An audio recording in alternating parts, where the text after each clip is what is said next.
Eh bien, bonjour à tous. Bienvenue à la première édition de notre forum en ligne. Merci à tous ceux qui nous ont rejoints. Eh bien, nous sommes pratiquement une centaine de participants. Wow, c'est bien. Merci pour votre intérêt aujourd'hui. Donc, je me présente Stéphane Pic de l'entreprise Arch Design. Nous sommes spécialistes dans la conception et la réalisation d'espaces de bureaux. Nous sommes une équipe de consultants, d'architectes, de designers et de chefs de projet qui sont convaincus qu'un environnement de travail bien conçu peut transformer les organisations et améliorer la vie des gens.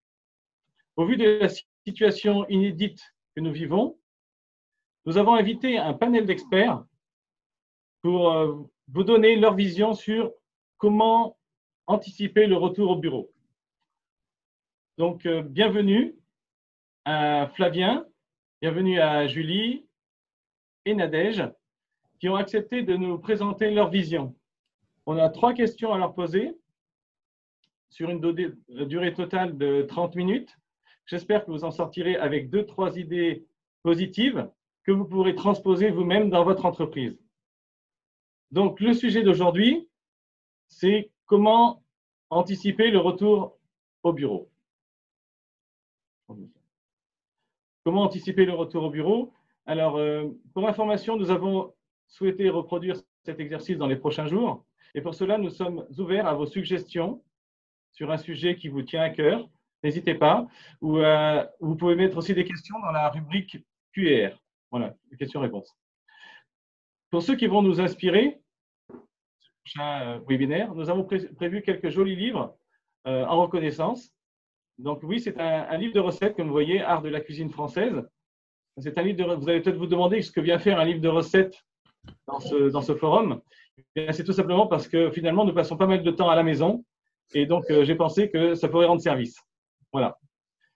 Donc la première question est pour Flavien. Comment allons-nous vivre le premier jour de notre nouvelle vie en entreprise? La parole est à Flavien. Merci Stéphane. Bonjour à toutes et à tous. Quand nous avons commencé à préparer ce webinaire, la première réflexion que nous avons eue, c'est comment l'entreprise va regarder ce confinement à J+1. Un des points positifs que l'on peut trouver à ce confinement, ça va être pour les entreprises de pouvoir revenir sur cette expérience de télétravail forcé et de voir quelle a été leur capacité à faire travailler les salariés en télétravail. Alors, capacité organisationnelle, est-ce que les procédures ont été suffisantes? Est-ce qu'elles ont été efficaces? Est-ce que nous avons eu assez de matériel en stock, que ce soit des PC portables, des clés RSA? Est-ce que, par exemple, la procédure de sécurité informatique pour se connecter de l'extérieur a été transformée rapidement et facilement? Les capacités juridiques aussi, parce qu'on sait que ce n'est pas si simple de faire travailler les gens à la maison. Ça demande normalement de respecter des règles, des normes, comme l'installation du poste de travail, les connexions informatiques, l'installation électrique des salariés. Et puis, surtout, des capacités managériales. Avons-nous, dans nos entreprises, des managers qui ont été capables, qui sont capables aujourd'hui de manager leurs équipes en télétravail? Ces réflexions, par la suite, vont sans doute amener des entreprises à revoir leur organisation, à mettre en place de nouvelles manières de travailler. Si, par exemple, les télétravailleurs ont été exceptionnellement efficients, alors que l'on sait qu'il y a les enfants à la maison, qu'il y a sans doute le repas, les courses à faire, cela va peut-être, par exemple, remettre en question le présentéisme à la française, propre à certaines entreprises où on voit tous les 4 travailler jusqu'à 21h, 21h tous les soirs. Des manques importants de management vont peut-être amener les entreprises à repenser profondément leur politique managériale. Sur quels critères choisissons-nous nos managers dans l'entreprise? Sont-ils tous légitimes à cette fonction? Sont-ils tous formés à ce métier? Et puis, il nous est devenu une deuxième réflexion, c'est comment les salariés vont vivre leur retour en entreprise. Or, nous le savons, le confinement va laisser des traces. On est contraint par le confinement dans nos besoins fondamentaux, besoin de stimulation, besoin de reconnaissance, besoin de structuration du temps et de l'espace. Et nous avons tous, pour supporter ce confinement, dû recréer au moins cette structuration du temps, cette structuration de l'espace. Pour autant, les salariés vont devoir, quand ils vont revenir en entreprise, retrouver un fonctionnement qui va répondre à ces besoins. Besoins qui seront sûrement plus importants, et je pense surtout aux besoins de stimulation et besoins de reconnaissance pour tous les salariés qui ont été confinés seuls et qui vivent seuls aujourd'hui. Donc, une partie des salariés devra sans doute être accompagnée individuellement. On pourra peut-être aussi mettre en place des outils pour aider les salariés du type de l'approche neurocognitive et comportementale, par exemple, qui va permettre aux salariés de mieux passer en mode adaptatif, changer de mode mental et passer en mode adaptatif plus facilement. La bonne nouvelle, c'est que sans doute la majorité des salariés va revenir avec justement une plus grande capacité à s'adapter. Je vais laisser Nadège vous parler justement maintenant des comportements des salariés en entreprise. Merci Flavien. Cheyenne, voilà, merci beaucoup. Donc demain, effectivement, nous ne reviendrons pas en entreprise comme nous en sommes partis. Et les études qui existent actuellement sont les études qui ont été faites suite au déconfinement d'Ebola, H1N1 et le SRAS. Ça nous permet de donner une direction, ce n'est pas une certitude, puisque plus le confinement va durer dans le temps, plus le phénomène va être amplifié, plus nos comportements vont être amplifiés. Donc ce qui va ressortir, c'est de l'anxiété qui va s'installer. Alors comment elle s'installe? Au niveau du cerveau, donc le tigre représente le danger. Au départ, on a entendu parler du Covid, c'est un petit peu lointain, c'était en Asie, c'était une légère inquiétude. Et puis, en fait, on a été confinés.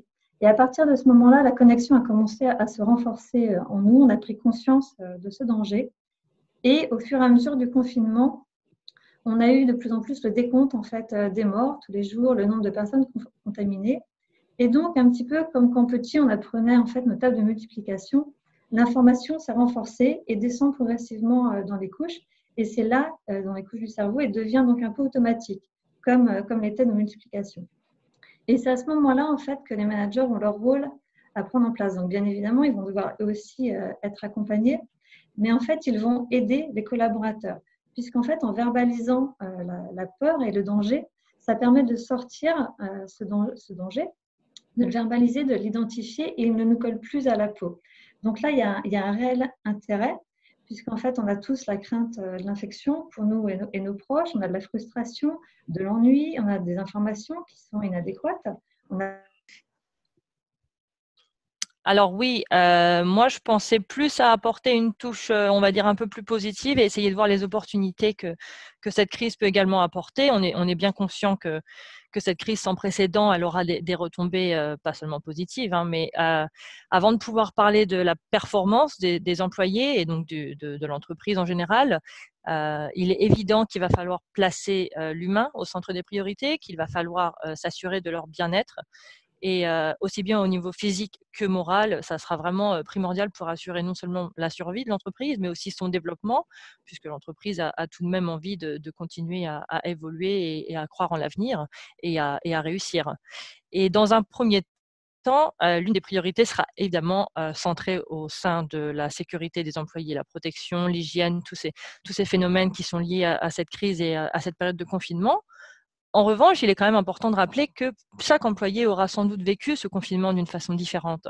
Certaines personnes auront peut-être été de façon isolée, comme Flavien le disait tout à l'heure, avoir vécu un sentiment de solitude très fort et auront sans doute un sentiment de sécurité en étant au contact d'autres personnes et en étant entourés, en retrouvant un lien social avec les autres, tandis que pour d'autres, ils ont peut-être vécu la situation différemment et au contraire auront un sentiment de sécurité quand ils seront, eux, de façon isolée ou plus ou moins en contrôle de la façon dont ils peuvent reprendre leur vie en entreprise. Donc, afin de leur donner envie de revenir, puisque c'est quand même ça que l'entreprise souhaite, hein. Le télétravail peut être une alternative et une option à envisager si on fait une stratégie, un équipement adapté et un accompagnement adapté également. Mais on a quand même envie que les employés aient envie de revenir travailler et envie de revenir sur leur lieu de travail. Et ça c'est fondamental. Et chacun va reprendre sa place, chacun va devoir reprendre son rythme avec de nouvelles habitudes, ça va prendre du temps. Mais ça peut être également une opportunité pour les entreprises de repenser leurs espaces. Par exemple, pour les personnes qui vont avoir un besoin de retrouver un lien social, on peut imaginer qu'après cette période de confinement, avec la distanciation sociale ou la distanciation physique, puisqu'on a quand même réussi à garder le contact, à utiliser des outils, des technologies, le contact réel va être très important. Donc, favoriser des espaces où les gens vont pouvoir se retrouver, échanger, passer du temps ensemble, que ce soit pour travailler, mais également sur le plan plus personnel, hein, passer du temps ensemble pour simplement socialiser, faire connaissance avec des nouveaux collègues, on peut imaginer que ça aura beaucoup d'importance aux yeux des employés. Et donc, qu'il faudra porter plus d'attention aussi à redévelopper peut-être ces espaces ou en créant des nouveaux espaces si l'entreprise n'en a pas déjà. Et il va falloir également penser à des espaces qui permettent aux gens de se retrouver pour la concentration. Donc, il y a des tâches qui demandent beaucoup plus de concentration que d'autres, mais également tout simplement pour se retrouver au calme, pour méditer, pour peut-être prier, quelque chose que des entreprises ont déjà mis en place. J'ai déjà, par exemple, eu des clients qui avaient des demandes très spécifiques pour accompagner la multiculturalité et avoir un espace où les gens pouvaient se recueillir et prier sur leur lieu de travail avait été très important dans leur brief. Et on peut imaginer que ce genre d'espace aura d'autant plus d'importance après cette période de confinement. Et également, là je pense à mon cas personnel, mais je pense ne pas être la seule, pour ceux qui ont vécu ce confinement de façon isolée, alors seul ou non seul, mais enfermés, sans avoir réellement un accès sur l'extérieur, sans avoir la possibilité d'avoir accès à la lumière du jour, avoir de la fraîcheur de l'extérieur et ne pas avoir de jardin par exemple, on peut imaginer qu'il y aura aussi un besoin réel d'avoir une certaine connexion avec le monde extérieur et la nature. Et ça encore, ça peut être quelque chose qu'on peut apporter dans l'aménagement des espaces, sans forcément avoir besoin de dépenser des fortunes et de tout casser, hein. On peut tout à fait apporter ce sentiment de connexion avec la nature de façon indirecte en utilisant certaines techniques comme utiliser des textures, des matériaux ou simplement un visuel qui rappelle la nature. Certaines personnes peuvent avoir aussi des fonds sonores, par exemple dans les ascenseurs, qui vont diffuser certaines musiques qui peuvent rappeler la nature et des éléments naturels. Donc ça peut se faire par différents moyens, mais on peut imaginer que ça va être quelque chose que les employés vont aussi avoir besoin de retrouver. Et donc, ça passe par le design, par les aménagements des espaces. On imagine la lumière naturelle va avoir énormément d'importance. On peut aussi favoriser l'ajout de plantes et de verdure dans les espaces intérieurs pour ceux qui n'ont pas d'accès extérieur ou même ceux qui en ont d'ailleurs. Donc, il y a tout un tas de choses qui peuvent permettre à l'employé de se sentir bien et d'avoir accès à une variété d'espaces. Ça va être aussi très important puisqu'on ne sait pas comment les personnes vont réagir et de ce dont ils auront besoin quand ils reviendront. Donc, essayez de leur offrir ces options pour qu'ils puissent eux-mêmes choisir et décider ce qui leur convient le mieux. Ça peut être une très bonne façon de les accompagner et d'aborder cette reprise un peu plus en douceur. Et également, cette diversité au niveau des espaces peut avoir un impact très positif sur un plan plus stratégique, puisque ça peut permettre aux entreprises d'attirer également des nouveaux talents. Certaines personnes vont avoir besoin d'avoir accès à un certain type d'environnement pour se sentir bien. Et si l'entreprise cherche à recruter, et on espère que ça sera sur le moyen terme, du moins l'une des ambitions, ça peut permettre d'attirer des nouveaux talents. Je pense notamment à certaines personnes qui parfois sont négligées ou oubliées, les personnes qu'on dit neuroatypiques ou neurodivergentes, par exemple, ceux qui ont les syndromes comme la tourette ou des symptômes d'autisme, toutes ces personnes qui parfois sont pas forcément accompagnées ou se sentent pas forcément accueillies sur les espaces de travail, on peut imaginer qu'on peut repenser les espaces pour les accueillir davantage. Il y a d'ailleurs certaines entreprises qui ont déjà commencé, alors sans parler de la crise en elle-même, mais juste dans un point de vue stratégique, pour attirer notamment des talents dans l'innovation, dans la créativité et pour permettre de faire des choses sous un angle différent. Je pense à Microsoft, Amazon, Google, qui ont investi dans des programmes spécialisés pour attirer et accompagner ces personnes. On peut imaginer que ça aura énormément d'importance dans le développement de l'entreprise à l'avenir. Et chez Yenge, si on peut passer à la slide suivante, juste pour donner un petit ordre d'idée, alors c'est un exemple parmi d'autres et rien ne dit qu'il existe une solution unique évidemment, mais ça peut donner un petit peu une idée du type d'espace qu'on pourrait proposer en ayant cette variété au sein d'un même espace, que ce soit des espaces calmes, privés, personnels, comme on peut voir ici sur la partie bleutée qui est la plus à gauche, des parties plus pour la partie collaborative et sociale sur la partie haute, et également des espaces où les gens peuvent se retrouver, que ce soit pour travailler ou pour simplement socialiser, comme je le disais tout à l'heure. Mais bien sûr, pour en revenir à ce que Flavien disait tout à l'heure, tout cela sera possible en s'assurant que dans un premier temps, toutes les mesures d'hygiène, de protection, de sécurité seront également mises en place pour permettre aux gens de se sentir à l'aise et utiliser ces espaces. Oui, merci. En effet, sans doute les premiers qui vont être sur le front sont les directeurs des services généraux. Nous allons d'abord être obligés de suivre les directives du gouvernement qu'on ne connaît pas. mais il y aura très certainement un impact très important sur l'hygiène en entreprise. Alors, le port du masque obligatoire, c'est possible que l'État nous demande de porter du masque, ce qui veut dire aussi effectivement une transformation de la vie de tous les jours, plus de bises sans doute, peut-être plus de poignées de main. Ça va demander des nouvelles procédures pour le nettoyage des locaux, des procédures qui peuvent être importantes et qui vont être longues à mettre en place, qu'il faut réfléchir en amont. On pense au bouton de l'ascenseur, mais par exemple, comment faire pour la poignée du micro-ondes dans le restaurant d'entreprise entre chaque salarié qui fait réchauffer son plat. Donc vous voyez que très vite, le nombre de réflexions sur l'hygiène en entreprise et l'impact de l'hygiène en entreprise va être très important. Et puis un autre impact qui va être sûrement important, c'est le design, le mobilier, l'aménagement dans les entreprises demain. On va chercher des matières faciles à désinfecter, à nettoyer. On peut se demander, par exemple, si pour des nouveaux locaux, est-ce que c'est la fin de la moquette? Est-ce qu'on ne va pas plutôt vouloir du PVC un peu isophonique aujourd'hui que de la moquette? Comment demain, dans des espaces, garder son espace personnel sécurisé quand on travaille dans des espaces ouverts? Est-ce qu'on va arrêter la cloisonnette en tissu et puis mettre des cloisons un peu plus hautes en verre ou en plastique, non seulement pour le salarié qui est en face de moi, mais pour celui qui est à gauche et à droite sur des pôles de bureau? Vous voyez qu'il y a énormément de réflexions aussi en termes de design et de mobilier. Il faut sécuriser les salariés, mais pas les angoisser. Il ne faut pas que ce soit anxiogène.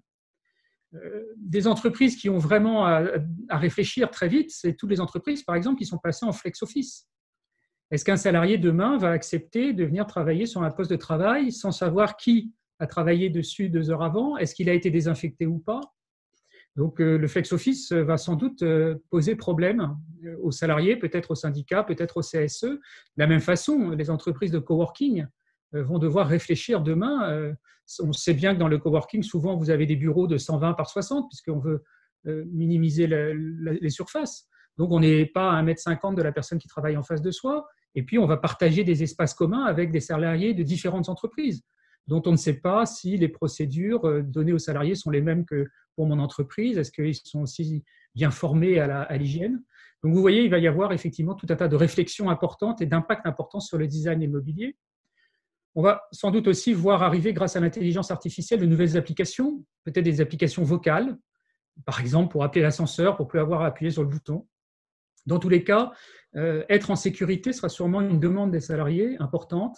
Ça sera peut-être demain aussi une raison de choix pour aller travailler dans une entreprise ou dans une autre, parce que je me sens en sécurité.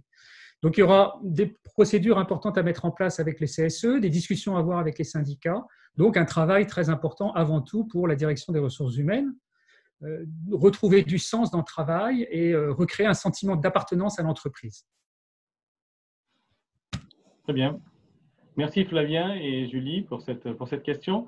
Donc, on va passer peut-être à la 3e question qui est pour Nadège. Donc, Nadège est revenue. Merci Nadège.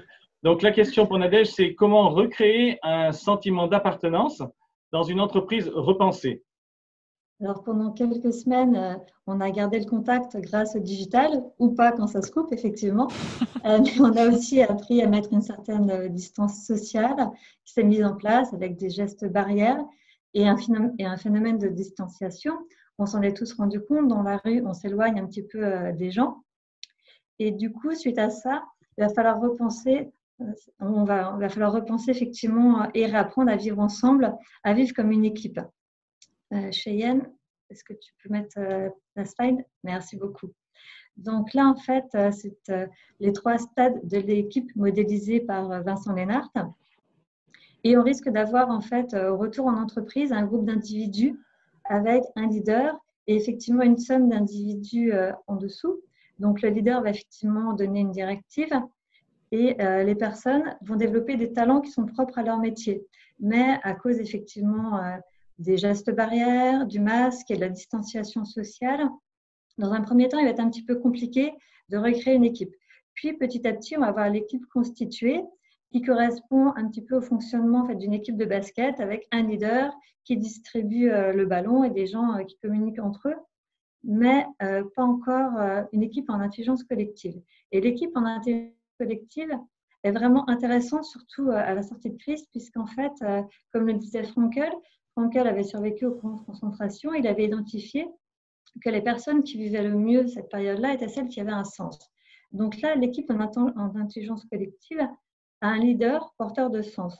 Et là, en fait, on va retrouver toute la quête de sens des millennials, mais aussi des générations précédentes qui cherchent aujourd'hui un sens à leur travail, redéfinir une mission.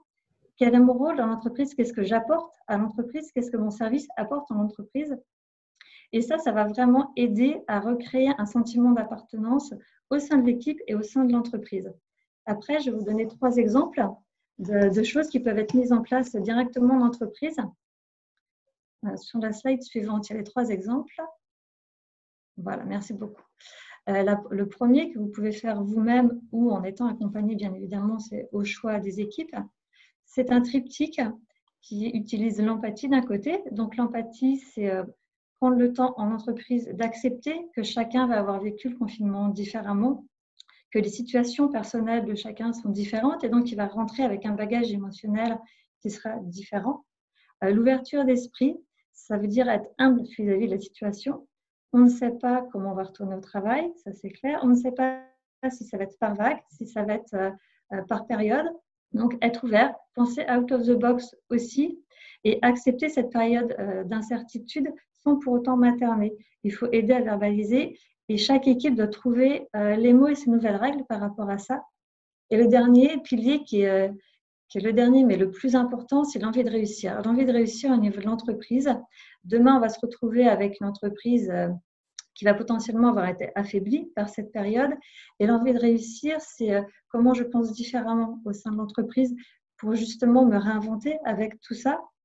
Et aussi, cette envie de réussir, c'est de délivrer le meilleur. Comment, au sein de mon service, j'offre le meilleur aux autres services.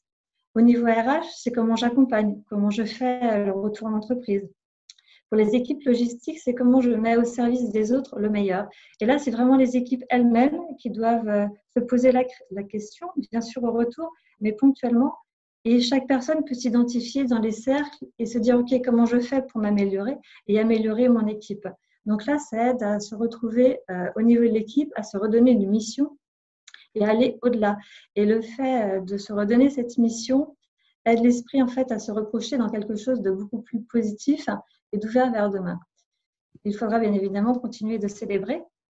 Remettre les rites et rituels en entreprise, c'est vraiment très important, ça crée de la cohésion, mais on va devoir célébrer différemment.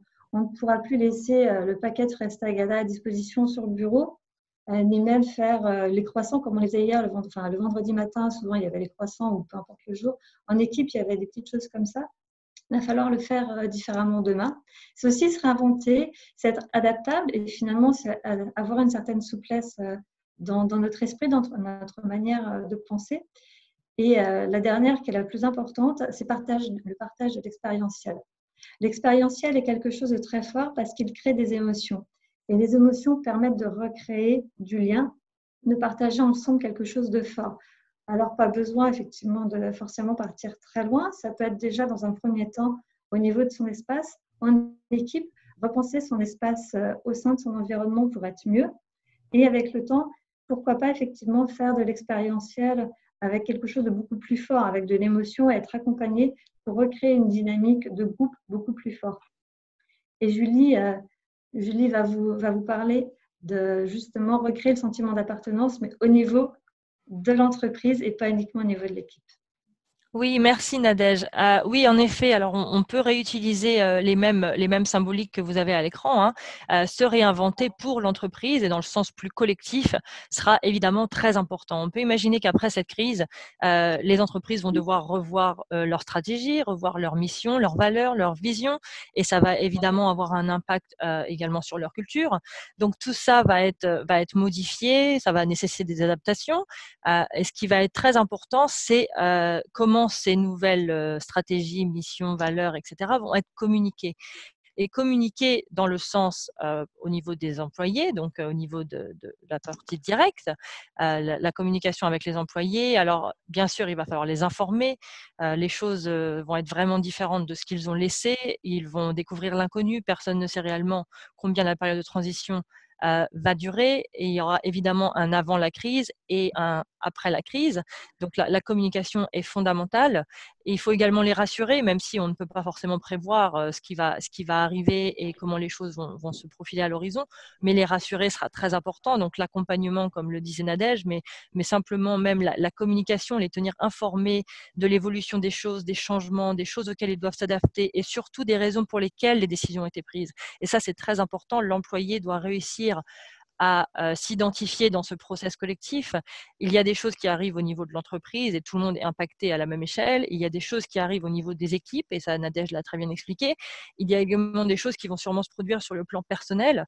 Donc, l'information et l'accompagnement va être très important.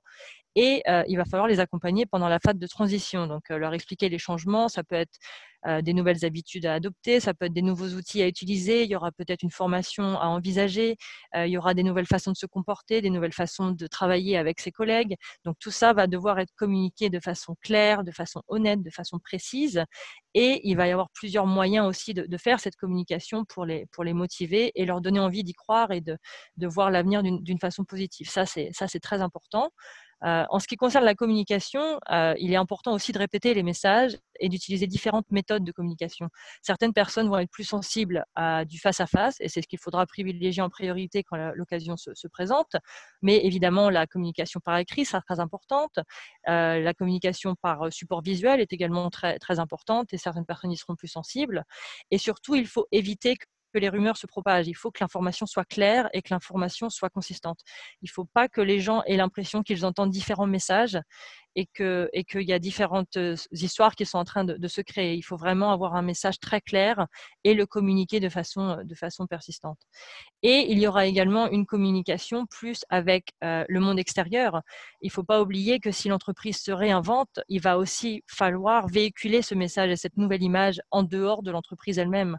Donc ça va passer par évidemment la communication sur tout ce qui va être réseaux sociaux, la communication sur les différentes plateformes de communication que l'entreprise utilise et également ce que les gens vont voir ou ce qu'ils vont percevoir de l'entreprise vue de l'extérieur. Il ne faut pas perdre de vue également que les entreprises vont chercher à attirer des nouveaux talents, comme on en parlait tout à l'heure. Et donc, cette communication à l'extérieur va être également très, très importante et s'assurer que le message véhiculé est vraiment aligné avec ce que l'entreprise est en train de faire. La communication se fait aussi avec les personnes extérieures à l'entreprise, mais qui travaillent déjà avec l'entreprise. On peut penser aux partenaires, on peut penser aux clients.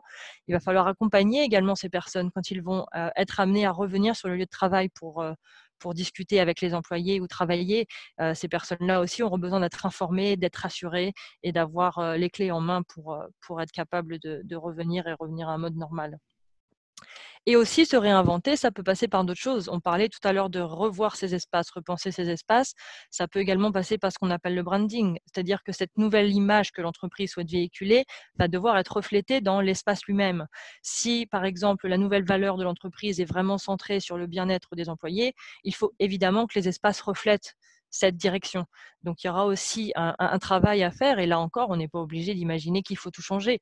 Mais il peut y avoir certains éléments qui vont faciliter le message et l'image de l'entreprise à l'extérieur et à l'intérieur. On peut penser au choix des couleurs, au choix des messages, au choix des visuels utilisés, le type d'environnement qu'on veut créer. Tout ça aura de l'importance pour cette partie où l'entreprise se réinvente. Célébrer, comme Nadège le disait, évidemment, on le fera de façon différente. Néanmoins, il faut garder à l'esprit que célébrer est très important. Ça permet de motiver les employés, ça permet de leur donner envie de poursuivre et de rester liés à l'entreprise. Et c'est également important pour l'extérieur. Les petites réussites, aussi minimes soient-elles, il faut les célébrer, surtout en période de transition après une crise. C'est vraiment très important de voir le côté positif des choses.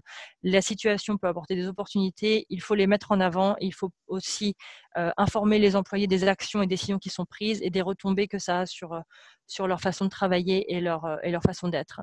Et ensuite, le dernier point, le partager l'expérientiel, celui-ci, il est vraiment très important. Et là, je rejoins tout à fait Nadège sur celui-ci. Ce qui va être important, c'est aussi d'impliquer les employés dans cette définition de ce qu'on va appeler le nouveau nous. Les choses vont changer, mais le changement peut être très positif. Et impliquer les employés dans ce processus de la définition peut être également très, très positif. Ça va leur donner envie de participer, d'être beaucoup plus engagés. Ça va bénéficier aussi sur le plan de leur bien-être, comme on le disait tout à l'heure. Et les consulter, alors bien sûr, on a envie de comprendre leurs craintes, leurs angoisses, leurs appréhensions, puisqu'il faut identifier ces difficultés pour pouvoir y répondre. Mais il ne faut pas aussi oublier que les employés ont peut-être envie de partager leurs idées, de partager leur point de vue. Et il peut y avoir des choses auxquelles ils ont pensé que l'entreprise n'a pas forcément envisagées, qui vont faire écho avec certains de leurs collègues et qui peuvent être mises en place. Et là encore, on peut parler de choses très très simples. On peut simplement utiliser alors des sondages ou des choses tout à fait accessibles où on peut poser des questions aux employés, mais également, là encore, faciliter le face-à-face, les engager dans des discussions, les encourager à participer activement à la discussion. Alors, pas forcément tous les employés, puisque ça peut être très compliqué à gérer, mais avoir un groupe de personnes qui vont représenter l'ensemble de leurs collègues, avoir une représentation de l'ensemble des employés les plus impactés, et voilà, permettre de leur donner la chance de partager leurs points de vue et leurs idées. Alors, on peut faire des ateliers, des workshops, on peut faire des displays avec des processus de créativité dans l'Atrium, par exemple, leur demander de voter ou de partager leur point de vue. Et on peut, par exemple, leur donner aussi la possibilité de participer au changement qu'on va faire au niveau des espaces.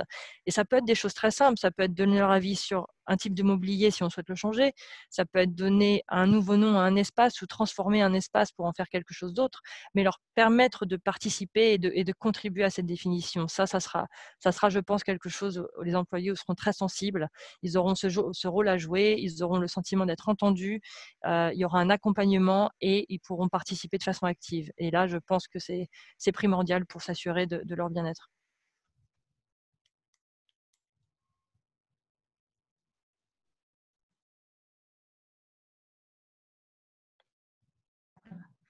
Oui, alors, en conclusion, pour reprendre un petit peu tout ce qu'on a dit, voici les 5 étapes pour un retour réussi. Alors, la première étape, c'est ce qu'on a vu, préparer l'environnement de travail pour qu'il soit adapté aux conditions, que ce soit au niveau de la santé, mais aussi que les personnes aient un sentiment de sécurité. Ça, c'est très important. Ils vont arriver avec un bagage émotionnel assez fort. On va avoir besoin d'un sentiment de sécurité en arrivant.